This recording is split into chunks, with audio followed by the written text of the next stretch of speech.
We often think of evil as something distant, something that belongs to history books or crime stories, but the truth is sometimes it's much closer than we realize. Evil isn't always dramatic or obvious. More often than not, it's quiet. It wears a friendly face. It operates in whispers, in manipulation, in small betrayals that chip away at our sense of self. So how do we recognize it? What are the signs? One, they use shame as a weapon. Shame is the most powerful tool of control. When someone constantly makes you feel small, inadequate, or unworthy, understand that this isn't love, it's manipulation. Evil people thrive when they make others feel powerless. Pay attention to the words people use around you. Do they uplift or do they diminish? Two, they twist the truth. One of the hallmarks of toxic individuals is their ability to distort reality. They rewrite history. They convince you that what you saw, heard, or felt isn't real. This is called gaslighting, and it's a dangerous tool. When someone constantly makes you doubt yourself, pause and ask, who benefits from my confusion? They drain your energy. Have you ever walked away from a conversation feeling exhausted, like a part of you was just taken away? Toxic individuals take without giving. Their presence is heavy. They pull you into their chaos, their drama, and leave you feeling drained. Healthy relationships don't do that. They nourish, they energize. Four, they lack empathy. Real human connection is built on empathy, but some people don't have it or they refuse to use it. When someone dismisses your feelings, shows no remorse for hurting you, or finds pleasure in others' suffering, that's a red flag. True connection requires compassion, not cruelty. Five, they want control, not companionship. At the core of evil is control, not respect, not love, control. These people want to dictate how you think, feel, and act. They isolate you from support systems, make you second guess your choices, and slowly erode your independence. Pay attention. Does this person respect your autonomy, or do they try to dominate every aspect of your life? Now, here's the truth. We don't have to be controlled by these people. The moment we recognize these patterns, we take back our power. Setting boundaries is not cruelty, it's self-respect. Speaking our truth is not aggression, it's clarity. Walking away is not weakness, it's wisdom. Because at the end of the day, evil only thrives in silence. The moment we name it, the moment we see it for what it is, we begin to break free. And that's where true courage lies, not in fighting battles with darkness, but in choosing to stand in the light. Evil isn't always what we expect. We tend to imagine it as something overt, something loud, violent, or obvious. But the truth is, evil is often much more subtle. It doesn't always announce itself. It doesn't always show up in ways that are easy to recognize. Sometimes it exists in the quiet manipulation of a friend, the slow erosion of confidence by a partner, or the controlling influence of someone who claims to care. Understanding this reality is the first step toward protecting ourselves. People who operate with harmful intent often disguise their true nature. They wear masks of kindness, charm, or even victimhood. They can appear generous, supportive, and even loving, at least on the surface, but underneath, their behavior tells a different story. The damage they inflict is rarely immediate. Instead, it builds over time, creeping into our thoughts, our emotions, and our sense of self. That's what makes this kind of evil so dangerous. It doesn't destroy in one blow, it erodes. One of the most important things to understand about these individuals is that their behavior is rooted in control. They seek power over others, whether through manipulation, deceit, or emotional coercion.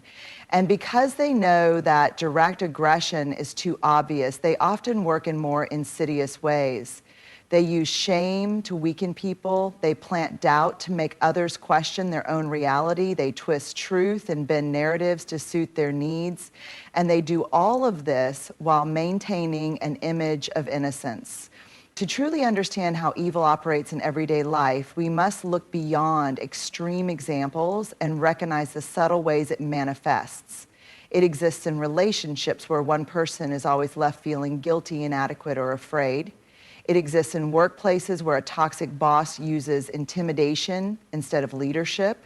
It exists in families where love is conditional, where approval is given only when someone obeys, conforms, or submits. And perhaps most importantly, evil doesn't always need to be loud to be effective. In fact, silence is one of its most powerful tools. It thrives when people ignore their instincts. It grows stronger when victims feel unable to speak up. It gains power when people excuse toxic behavior as just their personality or just how they are. The truth is, when we rationalize or tolerate harmful behavior, we unintentionally give it space to grow.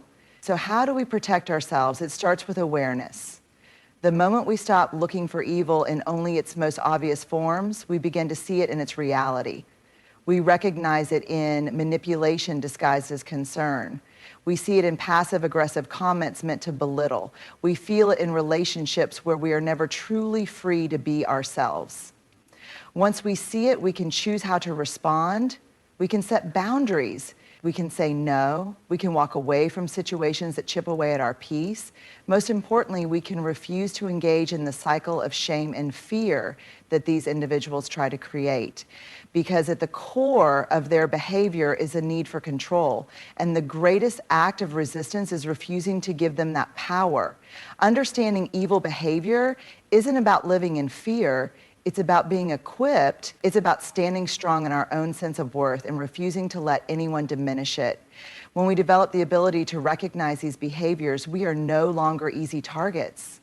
We become individuals who cannot be manipulated, who cannot be controlled through fear or shame. And in that, we reclaim our power. Toxic and manipulative individuals often share a common trait. They twist reality to serve their own interests. They use deception not just as a way to protect themselves, but as a tool to control others. This deception doesn't always take the form of outright lies. It is often more subtle. It can be found in the way they distort facts, shift blame, and create confusion. Their goal isn't just to mislead, it's to make others question their own perceptions, their own memories, and eventually their own sense of reality. One of the most effective ways these individuals manipulate is through gaslighting. This is a psychological tactic where they deny things they've said or done, rewrite past events, and insist that their version of reality is the only true one. If you call them out on something harmful they did, they may respond with, "That never happened," or "You're overreacting." If you express hurt, they may say, "You're being too sensitive," or "You always twist things." Over time, this kind of response makes people doubt themselves. It makes them wonder if they really did misunderstand, if they really are being irrational. And that's exactly what the manipulator wants, because as soon as you start questioning yourself, they gain control. Another sign of this type of deception is their ability to rewrite history. When confronted with past actions, toxic individuals often change the narrative to make themselves look like the victim. They may conveniently forget the ways they've hurt others while exaggerating their own suffering. If they've mistreated someone, they'll say they were provoked. If they betrayed someone's trust, they'll insist it was a misunderstanding. They do this to avoid accountability, but also to manipulate how others perceive them. By controlling the story, they control the way people react to them. Lies and half-truths are another key part of their behavior. These individuals are skilled at using deception to shape situations in their favor. They may spread false information, omit key details, or twist facts to create a narrative that benefits them. If they're caught in a lie, they often respond with more lies, deflections, or even anger, anything to shift attention away from the truth. The more they manipulate, the harder it becomes for people around them to separate fact from fiction. Beyond dishonesty, these individuals also use contradiction as a tool.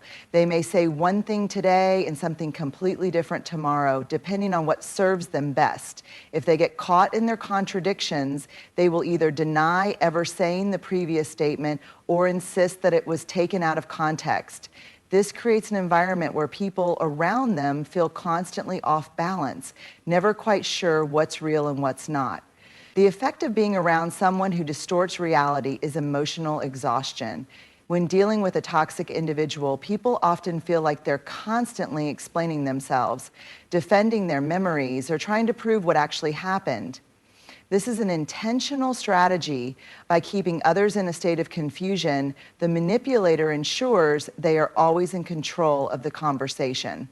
Recognizing this behavior is the first step toward protecting yourself. When someone consistently denies reality, shifts blame, or contradicts themselves, pay attention, trust your instincts. If you feel like you're being manipulated, you probably are. Instead of engaging in endless debates trying to prove the truth, set firm boundaries.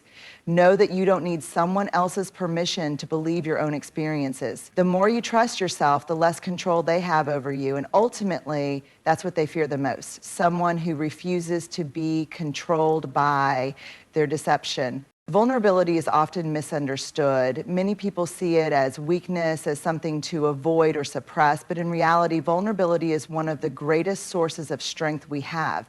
It is the foundation of authenticity, connection, and personal growth. Yet in environments where manipulation and toxicity exist, vulnerability is often used against us. People who seek control thrive on fear. They want others to stay guarded, to be afraid of opening up, because when we shut ourselves off, we become easier to manipulate. One of the ways toxic individuals operate is by convincing people that vulnerability is dangerous. They use past wounds against us, twisting our fears and insecurities to make us feel small. If we open up about something painful, they may later weaponize it in an argument. If we express our feelings, they might dismiss them or mock us. This creates an environment where we feel unsafe sharing our thoughts, where we hesitate before being honest about who we are and what we need. Over time, this makes us shrink. We begin hiding parts of ourselves to avoid being hurt, and in doing so, we lose the ability to truly connect with others in meaningful ways. But here's the truth. Vulnerability is not a weakness to be exploited. It is a strength that makes manipulation powerless. When we embrace our vulnerability, we stop living in fear of exposure. We stop worrying about how others might use our truth against us. Instead, we stand firmly in who we are, knowing that our worth is not dependent on someone else's approval. Courage and vulnerability go hand in hand. It takes courage to set boundaries and say, I will not let you use my past against me. It takes courage to walk away from people who make us feel unsafe in our own emotions.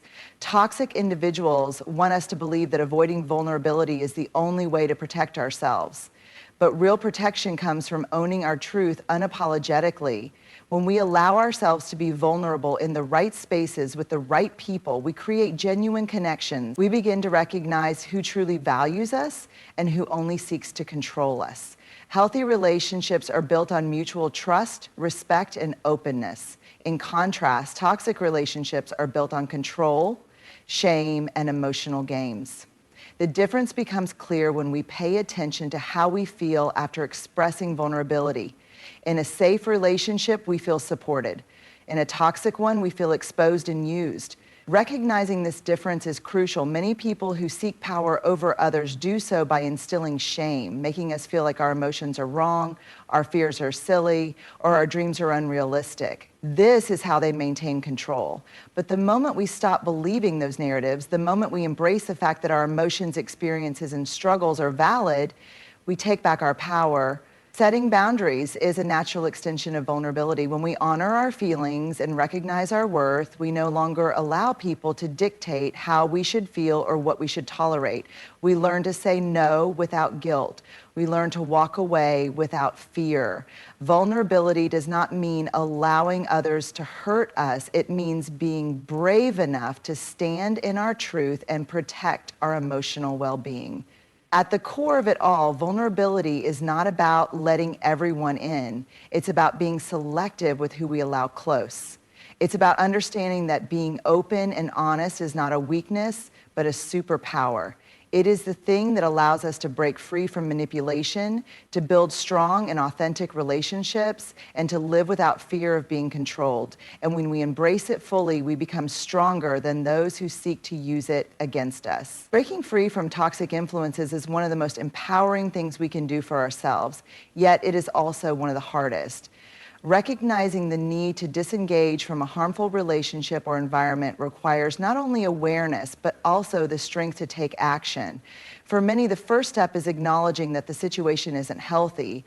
This might seem obvious, but it can be difficult when we're immersed in toxicity. When we've been manipulated or gaslighted for so long, it can make us question our own perceptions and instincts. We may tell ourselves that things will get better or that we're just overreacting. But the truth is that the longer we stay in a toxic situation, the more it chips away at our sense of self, leaving us feeling drained, powerless, and disconnected. The moment we realize that we need to break free is when we take back our power. This is when we stop allowing toxic individuals to control our emotions, our thoughts, and our behavior. The challenge, however, is that breaking free isn't always a clean or immediate process. It often involves difficult choices, uncomfortable conversations, and at times complete severing of ties. Many people who thrive on manipulation will not let go easily. They will use guilt, promises of change, or even emotional outbursts to keep us in their orbit. This is why it's so important to stay grounded in our decision to move on. The key to breaking free is recognizing that the fear of letting go is far less damaging than the long-term damage of staying. The longer we remain in these toxic environments, the more it affects our mental, emotional, and even physical health. The stress of being in a toxic relationship, whether personal, professional, or familial, takes a significant toll. Our bodies respond to stress by releasing cortisol, a hormone that in high levels weakens the immune system, disrupts sleep, and increases feelings of anxiety. Prolonged exposure to toxic behavior can create a cycle of fear and self-doubt, making it harder to think clearly and trust ourselves. That's why disengaging is a crucial act of self-care. Breaking free requires more than just physical distance. It requires emotional detachment as well. Toxic individuals often try to manipulate us by playing on our emotions, making us feel responsible for their actions, or convincing us that we're the ones who are in the wrong. This is why emotional boundaries are just as important as physical ones. We need to learn to stop absorbing their negativity. We need to recognize that their actions and words reflect their own dysfunction, not our value or worth. Setting these emotional boundaries takes practice and courage.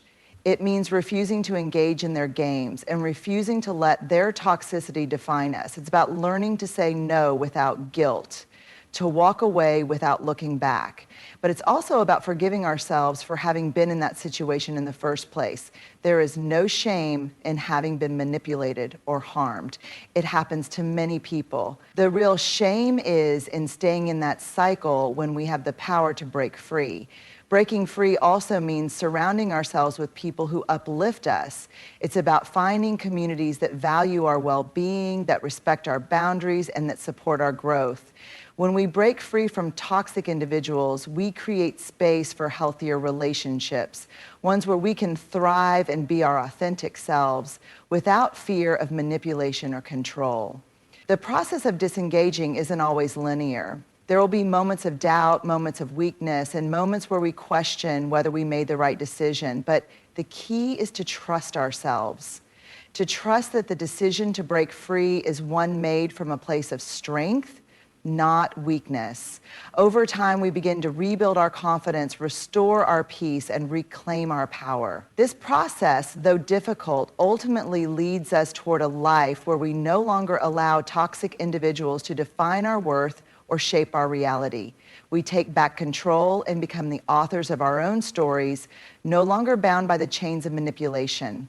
Choosing growth over fear is one of the most powerful decisions we can make, especially when we are confronted with toxic people who thrive on manipulating our emotions and controlling our behaviors. These individuals often try to make us feel small, insecure, or fearful of change.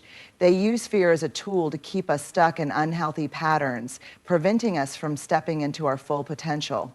Fear keeps us in relationships and situations that drain us, and it convinces us that we aren't strong enough to make changes in our lives. But the truth is, fear is the very thing that holds us back from growth, while embracing courage and self-awareness propels us forward into healthier, more fulfilling lives.